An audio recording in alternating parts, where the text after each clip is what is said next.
Tetap happy, stay positif, karena kalau happy insya Allah kalian bisa ngejalin semua aktivitas itu dengan rasa happy dan lancar.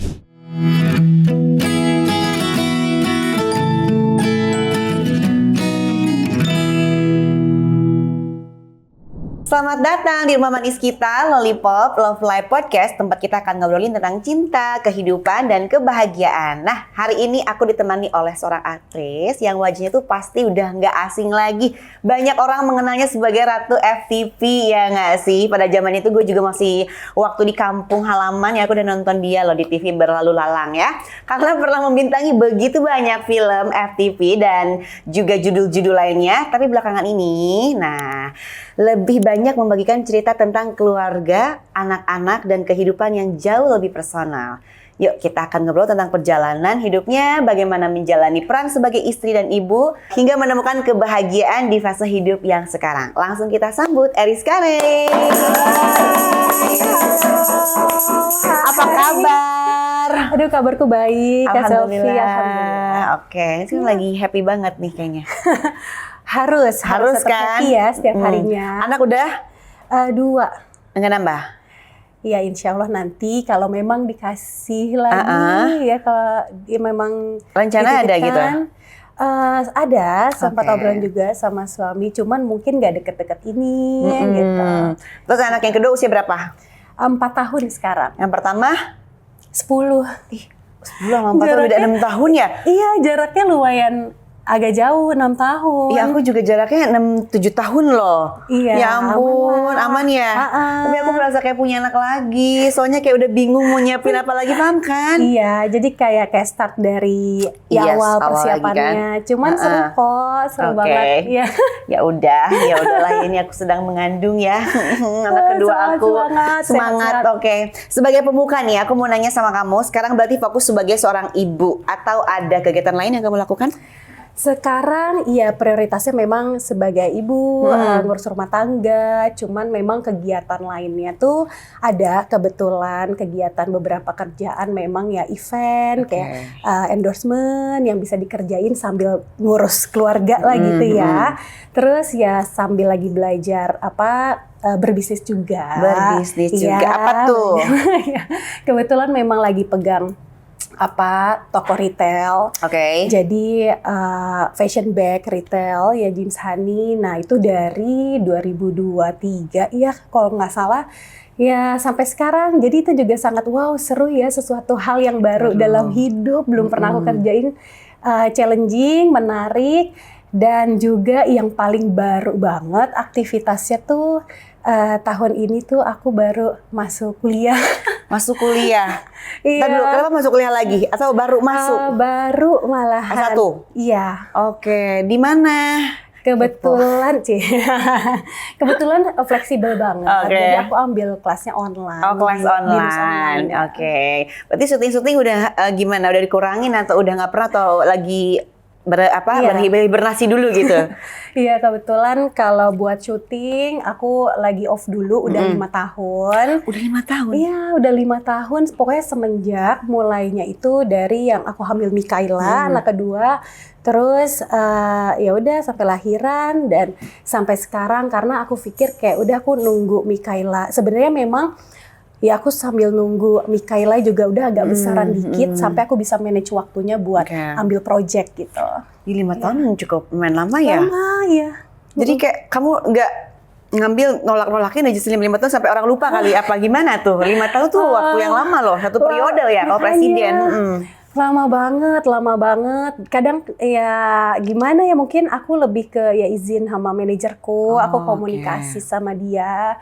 Kebetulan manajer aku juga Masya Allah baik banget, ngertiin banget, nggak apa-apa Neng, kamu take your time buat kayak yuk fokus sama anak kedua, keluarga. Mungkin one day kalau memang aku juga nanti udah ready, ya pasti kapanpun bisa fokus ke entertain lagi gitu. Betul, jadi balik lagi rezeki nggak kemana ya kan? Marjuki kacang.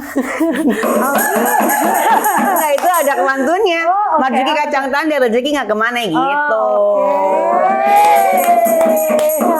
Nih, kalau ngelihat perjalanan karir kamu yang memang kental banget sama yang namanya FTV. Gimana sih ceritanya kamu bisa masuk ke dunia acting dulu? Emang dulu sejak kecil tuh cita-citanya itu emang udah mau di dunia acting aja gitu? Atau ngalir aja? Sebenarnya ya nyangka nggak nyangka. Jadi awalnya tuh memang dari kecil aku seneng banget kayak suatu hal yang entertaining. Jadi waktu kecil udah seneng kayak latihan nyanyi. Sebenarnya awalnya malah nyanyi.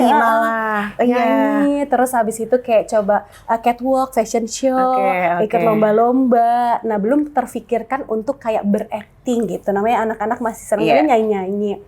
Terus mungkin awalnya tuh dimulai dari kayak aku tuh sering banget ikut lomba-lomba, terus habis itu kayak waktu remaja ikutan audisi majalah remaja gitu pada zamannya gitu ya. Kirim foto, terus ternyata masuk, terus menang gitu ya, bersyukur sih. Terus ya udah akhirnya dari situ mengalir aja, mulai kayak ada tawaran casting, coba casting iklan dulu dari zaman SD SMP, terus pas pertama kali berakting itu ketika SMA, aku ikutan ajang clear hair model. Clear hair model? Sampo ya? Sampo? Iya, clear hair model. Jadi waktu itu aku kan nggak tahu tuh hadiahnya apa aja dan lain-lain. Karena kebetulan yang daftarin ke mama. Jadi aku pulang sekolah, nanti kamu coba audisi ya ke sini pulang sekolah. Oh iya Ma, oke. Karena aku memang anaknya senang, jadi nggak pernah nolak. Oke, gitu, siap gitu. Pas SMA, ternyata kepilih lah dan lain-lain, masuk 5 besar, di karantina dan ya, intinya menang lah 5 besar itu. Menjadi model clear itu. Iya. Terus ternyata nggak disangka pemenangnya itu, aku pikir foto-foto aja gitu, jadi model model foto gitu dan lain-lain. Ternyata harus syuting di salah satu project FTV-nya, mereka yang kerjasama dengan brand ambassadornya dan juga PH Star Vision. Waktu itu FTV pertama yang tayang di RCTI. Terus dari situ aku dapat peran kayak, aku harus berakting ya. Terus habis itu yang mendirect tuh langsung Mas Rudi Sudjarwo. Di mana kayak aku mikir kayak, wow, Mas Rudi yang bikin Ada Apa Dengan Cinta gitu kan, kayak langsung sutradara yang senior, yang ternama gitu, langsung deg-degan. Deg-degan banget ya. Ya udah, itu pertama kali bener-bener kayak merasakan masuk ke dunia acting yang sesungguhnya. Terus habis itu bener-bener mengenal tim produksi, terus habis mendapatkan peran, membaca skrip dan lain-lain di situ. Judulnya mungkin teman-teman kalau ada yang nonton, Ada Cinta di Hati. Tahun berapa ya itu ya, Ada Cinta di Hati? 2000 berapa ya? 10? 2010, 11, ya Allah, tuh kan aku masih di kampung. Nggak, itu benar. Kakak zaman ABG. Nggak, dulu masih di kampung halaman, belum ke ibu kota loh itu. Udah lihat kamu dulu terus. Iya, dari situlah akhirnya ternyata ternyata berakting memang nggak mudah. Kayak banyak hal yang harus, aku belajar di situ. Tapi ternyata dari tidak kemudahan itu malah membuat kayak hati aku tuh kayak tantangan aja buat aku kayak, ternyata kayak gini gitu, challenging aja. Dan lama-kelamaan mengalir begitu aja, dapet tawaran nextnya lagi. Jadi makin banyak. Terus kayak aku seneng banget, akhirnya aku jalanin aja terus sampai sekarang gitu kan? Ya. Jadi udah banyak banget, berarti judul FTV udah total berapa judul tuh sampai sekarang tadi kamu bilang. Coba. Iya, kalau FTV itu pokoknya aku aktif sebelum aku punya anak pertama. Berarti kurang lebih di 2006 sampai 2016. 2016 gitu. Jadi judulnya berapa aku nggak maksudnya nggak hafal, nggak hitung, karena memang ya udah jalanin aja, enjoy, syuting, next lagi ketemu produksi yang lain syuting, jadi nggak hitung beberapa judul ya gitu. Iya, berarti saking banyaknya ya. Oke, abis main FTV tuh kamu nggak lama langsung jadi pemeran utama ya? Waktu itu tuh di film bareng sama Raditya Dika kalau nggak salah. Iya. Itu gimana tuh perasaannya? Itu film yang mana nih judulnya nih? Jadi waktu itu setelah maksudnya aku dapat kesempatan di FTV, itu juga aku ketemu manajer aku di situ, di handle lah sampai sekarang manajerku. Dan Akhirnya aku sebelum film Radit, aku ikut casting. Film pertamaku tuh ada Negeri Lima Menara dari buku. Iya, dari buku Negeri Lima Menara. Di situ dapat first role di film. Terus barulah setelah itu aku dapat tawaran bermain bersama Raditya Dika untuk film Cinta Brontosaurus judulnya. Aku tahu. Gitu. Jadi itu juga sangat gak nyangka karena aku pikir aku udah enjoy di TV, series, FTV gitu. Waktu itu juga ngambil kalau zaman dulu tuh weekly bukan sinetron daily ya Pak. Cinta Cenut pada zaman itu. Ya Allah. Ya ampun, Cinta Cenut tuh yang sama Smash itu kan? Iya, bener kan? Ya ampun. Pada zaman itu gitu, zaman aku sekolah sambil syuting. Ya rasanya nggak nyangka aja, bersyukur bisa kayak next step berprogres kayak ternyata bersyukur banget bisa ditawarin. Maksudnya bisa masuk ke produksi film, ngerasain film tuh produksinya kayak gini ya gitu. Ya Allah, Cinta Cenut tuh zaman tahun apa ya itu ya, lagi zaman. Ya Allah, itu kamu usia berapa? Waktu itu aku nonton loh. Kita usianya beda berapa tahun? 2000 berapa ya? Kamu usia berapa sih? 22 lah. Yang benar. Ayo tebak usia 30 something ya? Iya, 32 tambah 10 tahun. Iya, 22 tambah 10 ya, 32. Oh iya benar, 32. Iya, oke, beda tipis lah sama aku. Iya, nggak sih?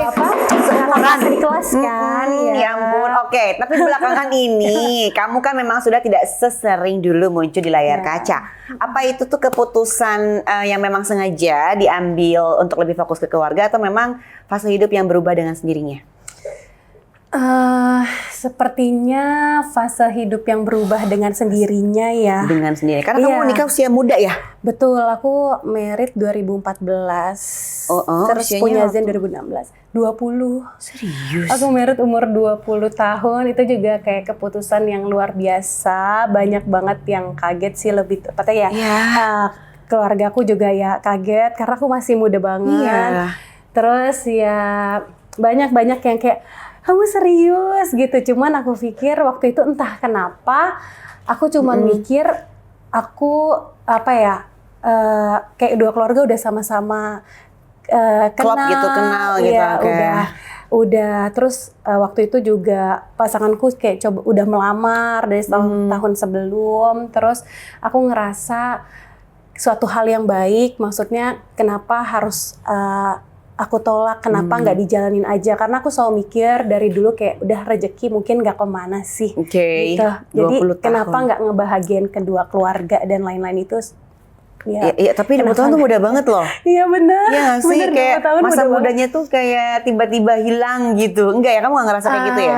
Ada sempat merasakan itu, karena memang suatu keputusan yang wow banget, dimana aku lagi berkarir, tapi itu balik lagi kayak ya udah apa yang ada dalam hidup, ketika itu sesuatu yang baik ya udah aku jalanin aja dulu gitu. Karena bersyukurnya pasangan aku juga waktu itu tuh nggak melarang aku buat stop untuk di entertain. Betul. Jadi aku masih boleh untuk ambil project dan lain-lain selama ya udah kamu bisa atur waktu kamu ya udah kejar karir kamu gitu. Jadi masih lanjutin syuting sampai pokoknya punya anak.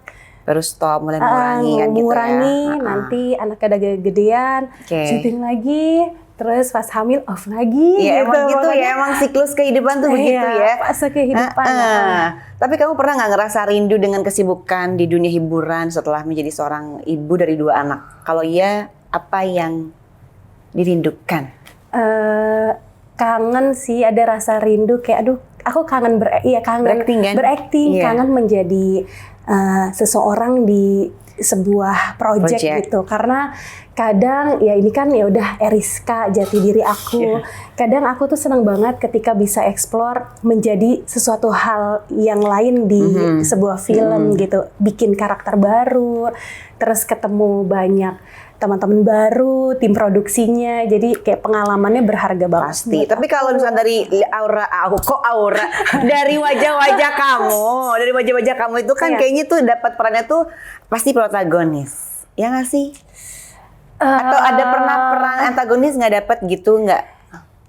Ya kebanyakan memang protagonis, tapi beberapa project itu ada yang antagonis juga ada. Oke. Peran yang paling kamu atau yang pernah kamu dapat itu selain protagonis atau antagonis apa? Yang menurut kamu sulit dari FTV atau web series atau mungkin film, pernah nggak? Jadi orang gila gitu atau jadi orang sakit gitu atau pernah nggak sih? Pernah sih, maksudnya ya banyak yang ya sulit sih. Yang paling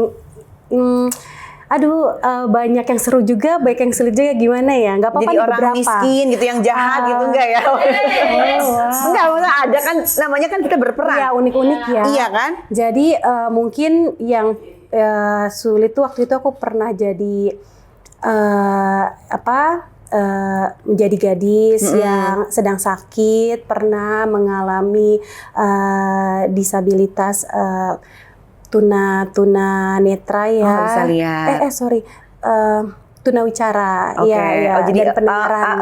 Gitu-gitu aja. Oke. Ya, waktu itu aku udah married, tapi itu kayak tantangan buat aku karena aku di situ harus merasakan memiliki sakit yang lumayan parah, yang udah stadiumnya parah, dan juga aku juga harus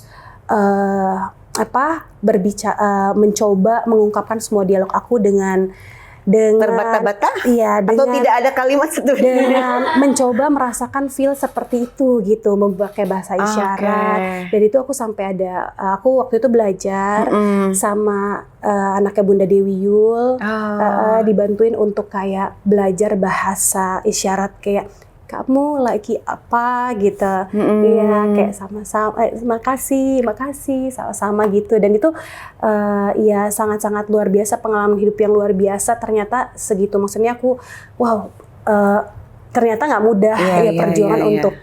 Tapi ternyata maksudnya beliau pun yang mengajarkan aku tuh sangat-sangat happy dan positif banget untuk mengajarkan itu. Jadi ketika aku menjalankan, aku ikutan kayak, oke, aku pasti bisa gitu, aku bisa gitu. Beberapa bulan belajar itu dan merasakan itu. Ya. Jadi bisa gitu, dia belajar kamu kayak gitu, isyarat pakai tangan gitu kan? Iya, tangan dan juga mengucapkan kayak, nggak boleh nggak boleh normal dan nggak boleh, maksudnya sebiasa itu. Jadi ada waktu itu workshop yang dilakukan. Mungkin kalau sekarang karena udah lama, jadi udah memori itu udah nggak terlalu yang lancar banget. Tapi waktu pada saat itu kayak wow gitu, kayak tantangan banget buat aku. Iya. Tepuk tangan loh, dia pernah jadi yang tunawicara ya. Aku belum tentu bisa dan belum tentu mau. Maunya sih mau, karena kan dibayar kan. Iya. Tapi kan kalau misalkan untuk tunawicara tuh kita kadang bingung loh. Dan juga ngomongnya tuh kan gitu.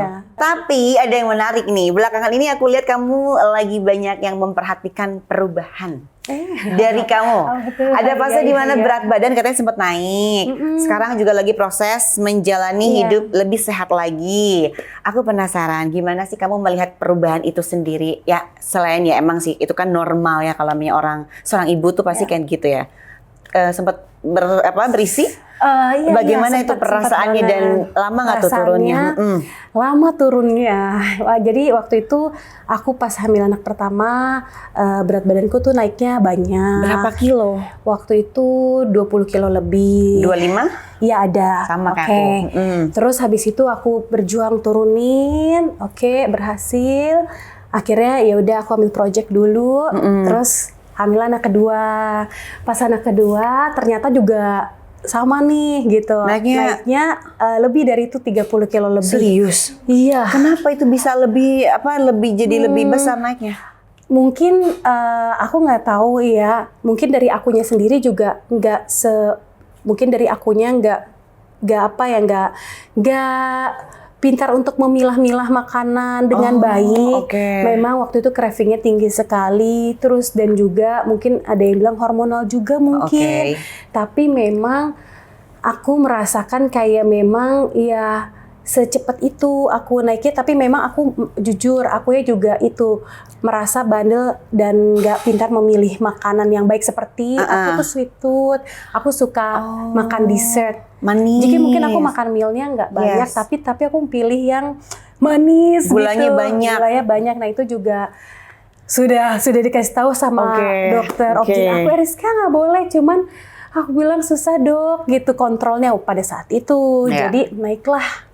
Cepet lah waktu itu. Dan habit itu ternyata aku pikir gak cuman pas lagi hamil, setelah melahirkan, breastfeeding juga sama. Kayaknya ya mengikuti dan stay lah kan, baby stay untuk aku berjuang buat menurunkan. Waktu itu masih belum bisa fokus karena aku pikir oke, buat anakku dulu, aku harus breastfeeding dulu. Waktu itu 2 tahunan.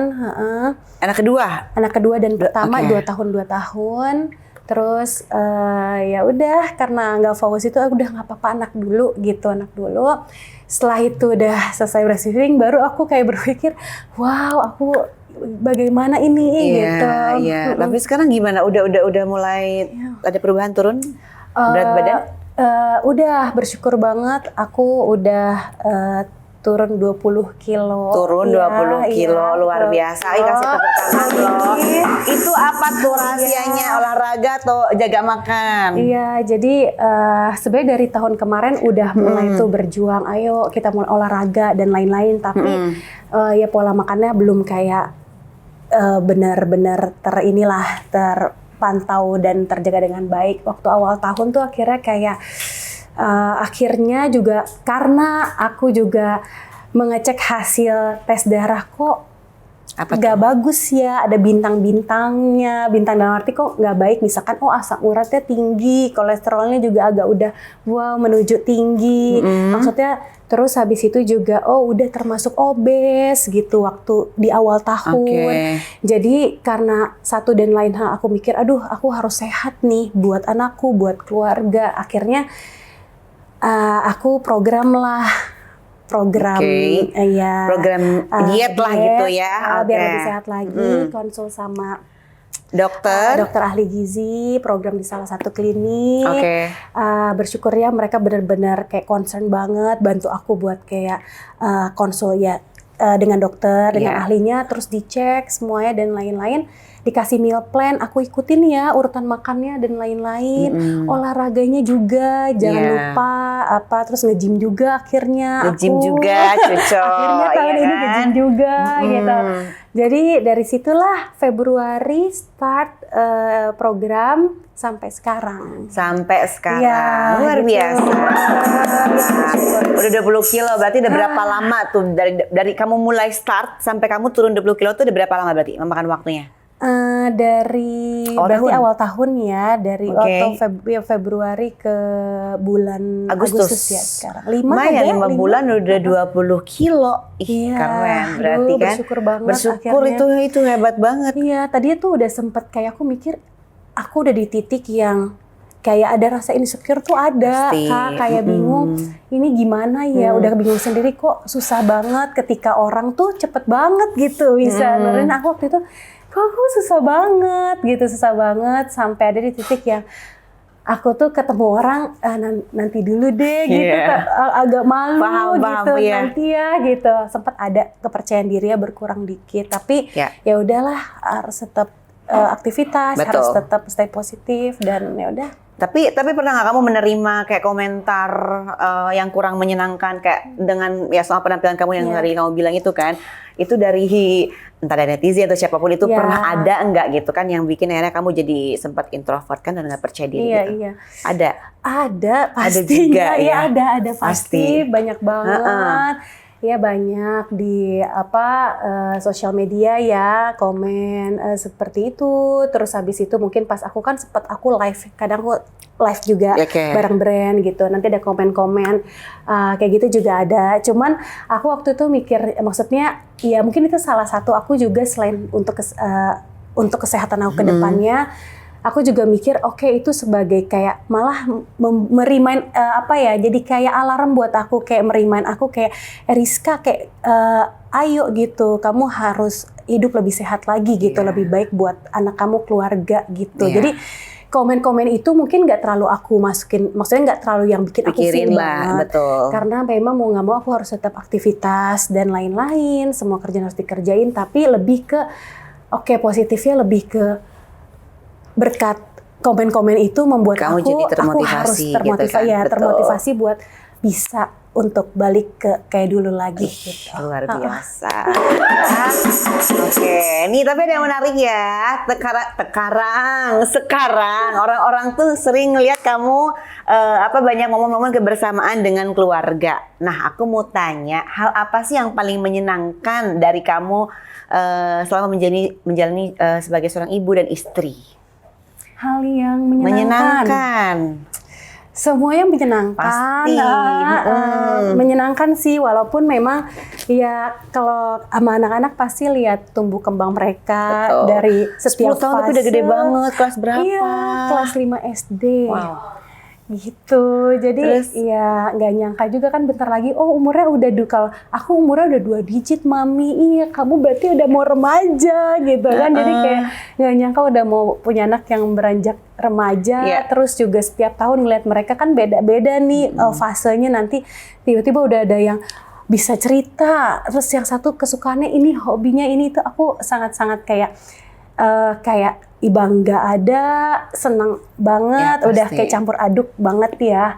Terus kalau ya sebagai istri, ya sangat-sangat bersyukur, menyenangkan pasti, tapi memang nggak dipungkiri ups and down-nya, roller coaster-nya dalam kehidupan tuh ada banget. Pasti. Cuman kayak ya udah jalanin sebaik mungkin, mau itu pas lagi down, lagi ups, ya udah bersyukur aja gitu. Bersyukur aja. Betul, itu benar. Memang kita harus selalu bersyukur ya. Karena banyak orang bilang menjadi ibu itu adalah pekerjaan tanpa jam kerja.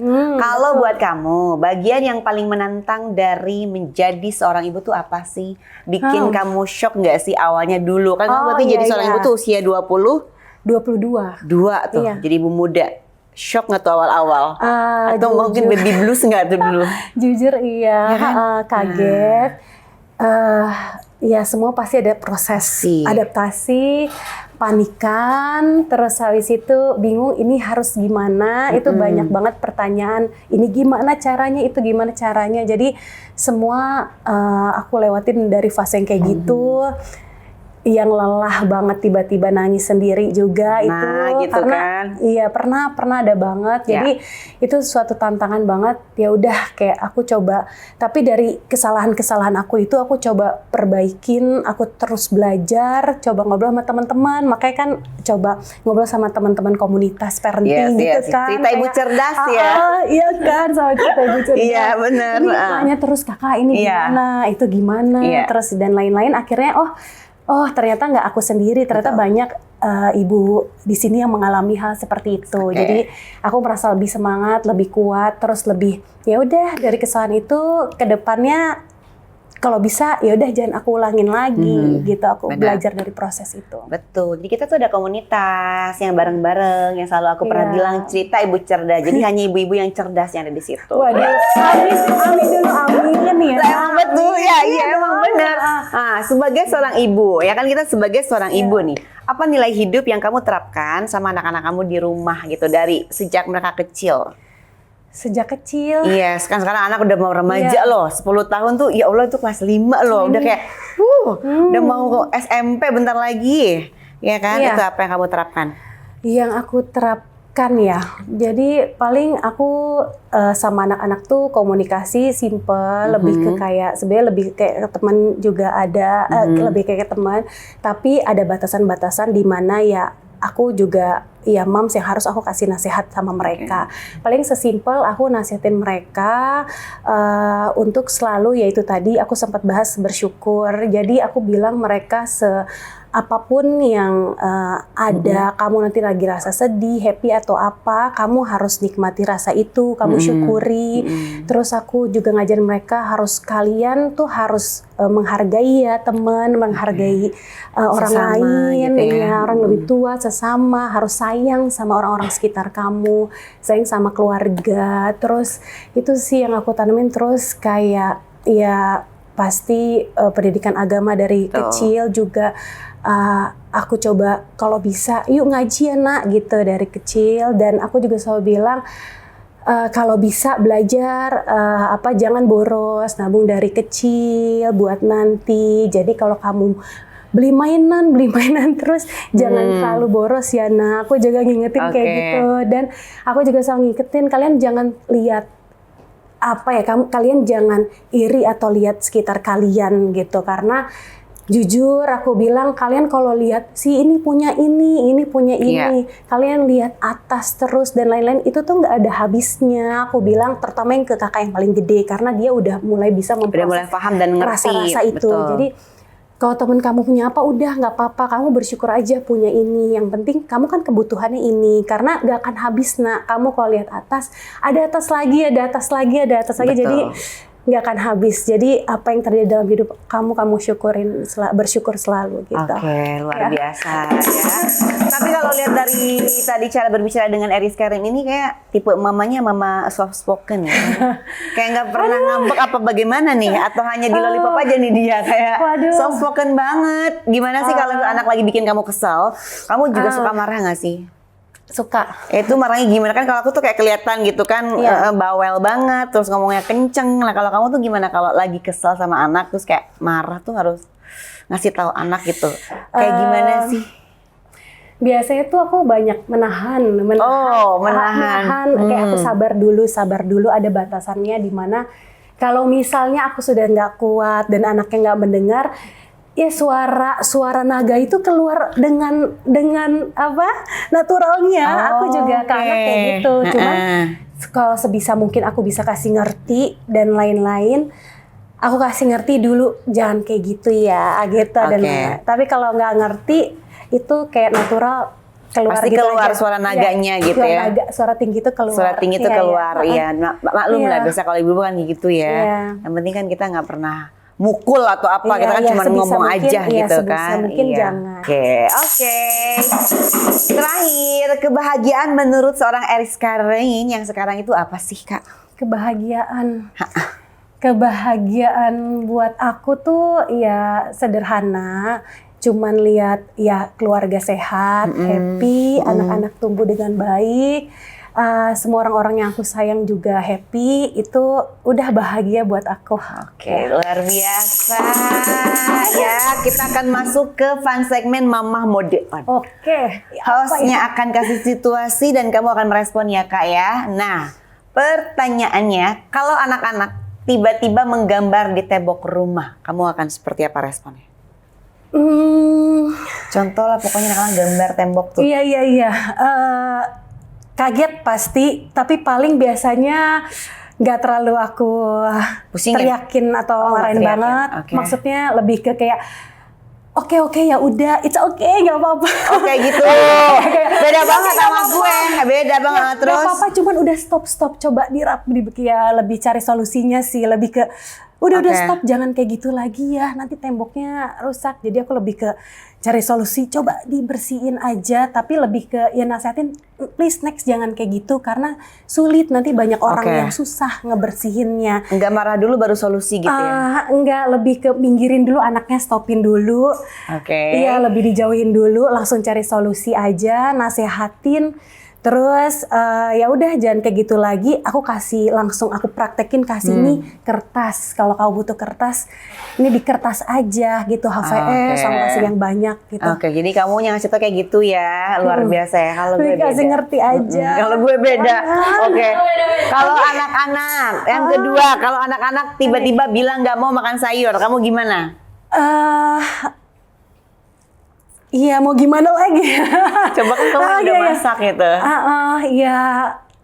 Mau gimana lagi, nak? Nggak bisa aku paksain gitu. Nah, aku nggak tahu kenapa aku tuh nggak bisa memaksakan suatu hal ke anak-anak. Aku tipe yang discussing gitu sama mereka. Jadi aku tuh ngasih belajar mereka dari kecil. Kamu pilih apa yang kalian mau, tapi aku cuman kasih tahu yang ini bagus pilihannya. Jadi ketika nggak mau sayur, aku cuman kasih tahu konsekuensinya. Tapi kalau kamu nggak makan sayur, nanti kayak gini. Dan itu bukan badan mami, itu badan kalian. Kalian yang harus choose. Ya sulit. Mereka tetap susah makan sayur, tapi diusahakan aja. Dicari cara lain lebih ke nanti kalau yang kakak udah di jus pakai slow juicer, maksudnya udah di jus aja gitu sayurnya, kadang pokcoy udah dicampur sama buah gitu sama aku, jadi langsung diminum. yang kecil ya harus dirayu-rayu. Susah kalau makan sayur, tapi ya lebih ke ya udah gitu. Ya beda-beda. Setiap ibu tuh benar, setiap ibu tuh beda-beda, dia nggak bisa maksa. Ya udah tentunya ke pilihan anak-anak lagi. Kalau aku enggak, aku pasti akan ngasih tahu anak aku tuh pentingnya makan sayur tuh buat apa. Sama kayak kamu, manfaatnya untuk apa untuk badannya dia. Tapi kalau dia tetap kekeh nggak mau makan, ya saya ngambek dulu karena saya udah bikin kan buat dia, gitu. Ya kan, baru. Soalnya aku tuh udah merasa kalau memaksakan suatu ke anak tuh mereka makin wah cranky banget, nangis dan lain-lain. Aku kayak lebih tolong gitu. Jangan kayak gitu karena udah baik yang aku pikirkan gitu. Benar ya, pasti kalau gitu ya sama, lebih baik ya udahlah udah. Kalau anaknya nggak mau ya udah nggak usah dipaksa. Oke, kalau anak-anak minta main padahal mamah lagi capek. Itu sulit. Gimana tuh kasih pengertiannya? Jujur itu sulit. Kadang aku pun sebagai ibu nggak sempurna ya. Kadang burn out. Jadi pengennya ngasih nasihat, ngasih ngerti, tapi jadinya pernah keceplosan gitu. Pernah. Iya ngasih ngerti, tapi kalau pas burn out lagi capek kayak jangan, maksudnya kayak nanti dulu gitu. Iya kayak kadang kan anak pengen mami mau main, nanti dulu. Jadi kadang ada rasa kayak nanti dulu. Aku nggak bisa main sekarang, aku selesaiin kerjaan aku dulu gitu. Jadi kadang ada paniknya sedikit kalau lagi capek kayak gitu, mikirnya nggak benar, ada paniknya sedikit. Mungkin nadanya nggak setenang pas lagi ngasih tahu atau nasihatin sesuatu gitu. Lagi bisa tinggi juga gitu kan ada bicaranya kan. Kalau gitu, misalnya lagi ini capek jadi kan. agak Pasti gitu. Itu hal yang wajar sih Mams, asik. Tapi hal yang wajar. Iya betul, itu nggak apa-apa. Jadi kadang juga harus kayak gitu ya, banyak menenangkan diri ya. Oke. Lanjut ya Kak, kalau anak-anak nangis terus pas lagi di mall. Nah, ini gimana? Coba aku sama kamu sama nggak coba? Kalau anak nangis di mall, ya teriak-teriak gitu, bikin ngeganggu orang gitu. Kalau itu dibuat simpel. Apa tuh? Buat simpelnya kayak langsung kasih penawaran ke mereka. Jadi kalian maunya apa? Jadi kayak maunya apa? Maunya ini. Oke, gitu. Langsung aku menuruti. Oke, kalau kayak gitu oke. Kamu menuruti kemauan anak. Maunya apa? Oke, ya udah aku temenin, tapi please gak usah guling-guling di mall, gak usah nangis-nangis karena gak enak dilihat semua orang, dikira kamu kayak diapain kan, tapi kamu mau apa, ayo aku turutin, tapi gak perlu nangis. Gak perlu nangis, ayo langsung aja dibawa ke sesuatu hal yang dia pengen. Karena panjang Kak, bisa lama guling-guling itu. Karena setiap anak kan beda-beda juga ngambeknya. Kalau nangis kayak gitu jangan beda-beda juga ibu mengatasinya kan seperti itu. Jadi memang ya harus sabar. Ya harus semuanya dari keempat poin itu harus sabar Kak. Dari tadi aku banyak agak bernafas Harus sabar memang kan. Kalau aku kan beda, caranya kan anaknya seperti itu. Kalau aku anaknya kalau lagi nangis aku tinggalin dulu sampai dia capek, baru aku tanya udah. Oke. Jadi biarin mereka sampai dia capek, aku tanya selesai, baru tanya mau apa. Ya udah, bisa kan ngomongnya nggak sambil nangis gitu, udah. Biar dia capek dulu, udah nanti juga nyamperin kita, orang dia butuh kita kan gitu. Kalau gitu. Iya, tapi sebenarnya bisa aku coba juga sih. Iya kan? Iya, mungkin aku coba. Kadang ada yang kayak nggak tegaan gitu. Nah, mungkin aku harus coba dulu liatin sampai sekuat apa mereka. Sekuat apa mamahnya? Apa mereka sekuat apa ibunya? Sekuat apa ibunya kalau meninggalkan anaknya kalau nangis di mall gitu ya. Oke. Kakak Eriska, dari semua perjalanan yang sudah kamu jalani, mulai dari mengejar karir, membangun keluarga, sampai menjadi seorang ibu, apa satu pelajaran hidup yang paling berharga dan ingin kamu bagikan untuk teman-teman yang lagi nonton hari ini? Mungkin buat teman-teman yang sedang berjuang mengejar mimpi kalian, cita-cita kalian, jangan pernah menyerah, karena aku percaya semua itu butuh proses. Betul. Dan semua proses itu nggak mudah. Ketika kalian merasa lelah dan lain-lain, atau kalian merasa gagal, pernah gagal, bangkit lagi, karena semua orang pasti pernah merasakan gagal. Jadi kita sama. Jadi Jangan pernah nyerah, bangkit lagi, ikutin prosesnya sampai kalian dapetin apa yang kalian cita-citakan. Terakhir, kata-kata hari ini, Kak. Aku happy banget hari ini karena aku bisa sharing sama Kak Selvi juga. Terus dapat pengalaman baru juga. Aku cuman mau ya bilangnya semua, maksudnya tetap semangat. Karena suatu hal yang baru kalian lakukan itu menjadi pengalaman berharga buat kalian gitu. Yes. Semangat selalu jalani hari, tetap happy, stay positif, karena kalau happy insya Allah kalian bisa ngejalin semua aktivitas itu dengan rasa happy dan lancar. Ya. Oke, terima kasih banyak ya Kakak Eris Karen sudah berbagi cerita hari ini. Hari ini kita tuh banyak banget belajar bahwa kebahagiaan ternyata bisa berubah bentuk. Tuh kan, berubah bentuk. Dulu mungkin datang dari sorotan kamera dan kesibukan bekerja, tapi hari ini kebahagiaan bisa hadir dari pelukan, dari anak, dari keluarga, dan rumah yang selalu menjadi tempat pulang. Nah, buat kalian lagi nonton, kalau saat ini kebahagiaan itu bisa digambarkan dengan satu kata, kira-kira apa? Boleh tulis di kolom komentar, dan sampai ketemu di Lollipop Love Life Podcast episode berikutnya. Tetap sebarkan cinta dan kebahagiaan.